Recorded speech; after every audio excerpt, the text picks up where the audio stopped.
সকালবেলা ডানা মেলে পাখিটা বের হয়ে গেল, খোলা আসমানে ঘুরে ঘুরে সন্ধ্যাবেলা নিজের পেট ভরে বাচ্চার খানা নিয়ে বাসায় হাজির হয়ে গেল। কোনদিন পাখি উড়ন্ত খোলা আসমানে কি পায় আর কি খায়? কোনদিন তো বলে না খানা পাইলাম না, 3 দিনের হরতাল দিলাম। সমুদ্রে একটা তিমি মাছ না, শত শত তিমি মাছ, 1000 কেজি চিংড়ি মাছ দৈনিক খায়। কোনদিন মাছ হরতাল দেয় না যে আমরা সাগরে খানা পাই নাই, 3 দিন পর্যন্ত হরতাল চলবে। জঙ্গলের ভেতরে কত প্রাণী, আমাদের ঢাকা চিড়িয়াখানায় বাঘ, এর দৈনিক খানা তালিকায় লেখা 17 কেজি গোশত। জঙ্গলের মধ্যে হাজার হাজার বাঘ, ভাল্লুক, সিংহ প্রাণী আছে। এরাও কোনদিন খানা নাই বলে হাহাকার করে কাঁদেন নাই, বিলাপ করেন নাই, আন্দোলন করেন নাই। পৃথিবীর একটি পাহাড়ের নাম কোহে কাফ, ওখানে একটি প্রাণী বসবাস করে, ওই প্রাণীটার নাম হলো সিমর্গ। ওই প্রাণীটার খানার তালিকা হলো দৈনন্দিন 40টা মোটা তাজা হাতি। কোনদিন না খায় তারা পাহাড়ে হরতালের আবেদন করে নাই। এরে নবীর উম্মতের দল, নূহ নবীর যুগে একজন লম্বা মানুষ ছিল, নাম হলো উজ, আইন ওয়াও জিম, উজ।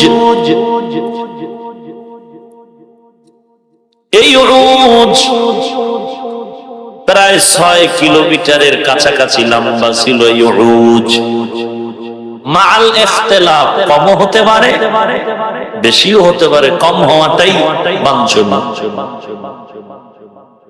এই বান্দা নূহ নবীর যুগে বেঁচে ছিল, পরবর্তীতে মুসা নবীর যুগটাও পেয়ে গেল।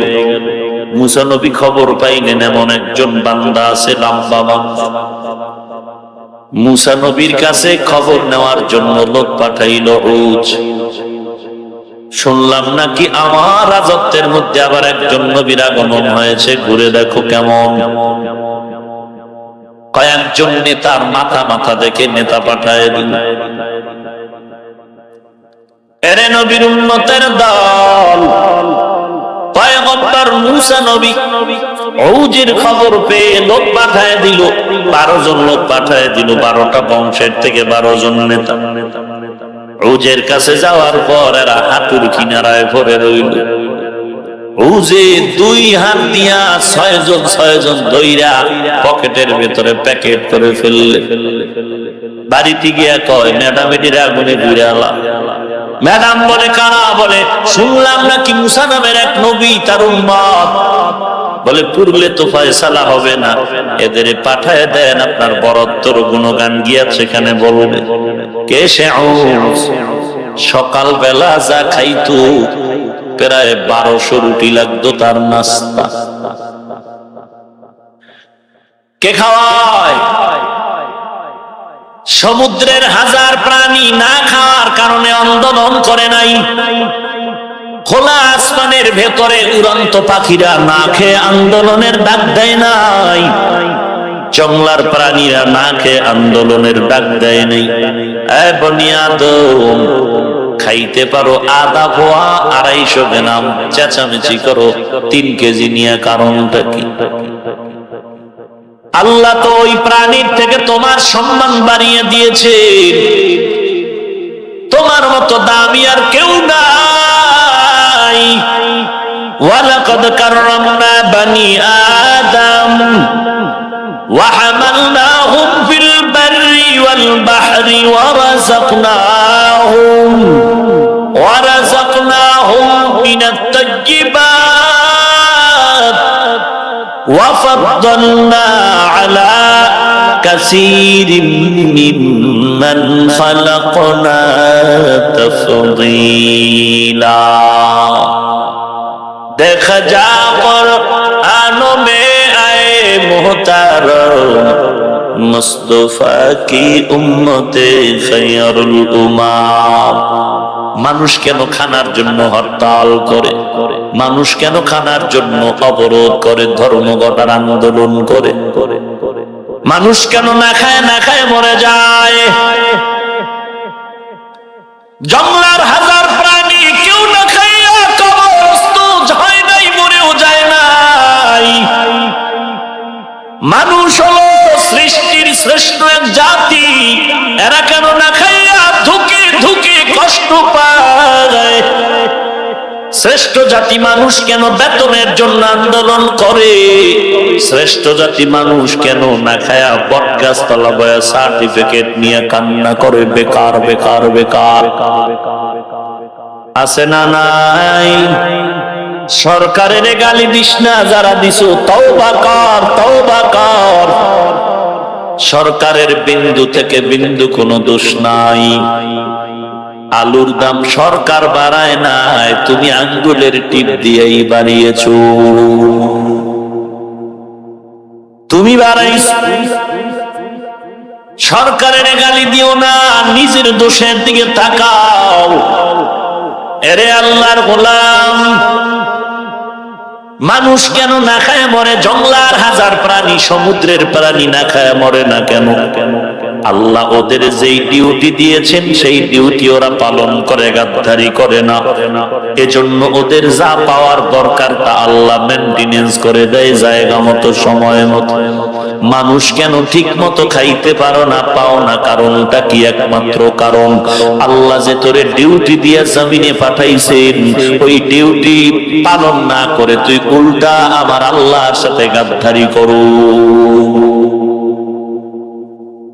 মানুষ আল্লাহর কাছে গাদ্দারি করো, বেঈমানি করো, আল্লাহর সাথে করো, নবীর সাথে করো, স্ত্রীর সাথে করো, নিজের সাথে করো, নফসের সাথে করো, সন্তানের সাথে করো, পাড়া প্রতিবেশীর সাথে করো।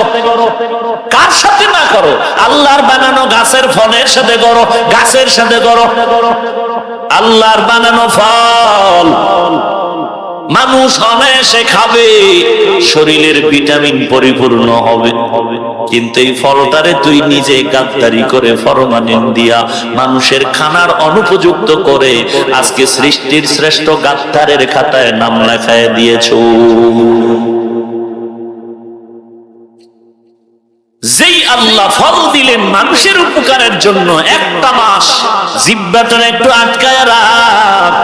আমি আল্লাহ কাছে আম দিয়েছি, পাকায়া তোর মুখের সামনে দিয়া দিব, একটা মাস অপেক্ষা কর। জিহ্বাটারে থামায় রাখতে পারলি না, রাস্তার শেষরা কুত্তার মতো জিহ্বাটা বের করে ফেললি। 10টা টাকা পেয়ে যাব বাটপারি করার জন্য। আল্লাহর দেওয়া ফলটারে এক মাসের জন্য অপেক্ষা না করে কি করলি?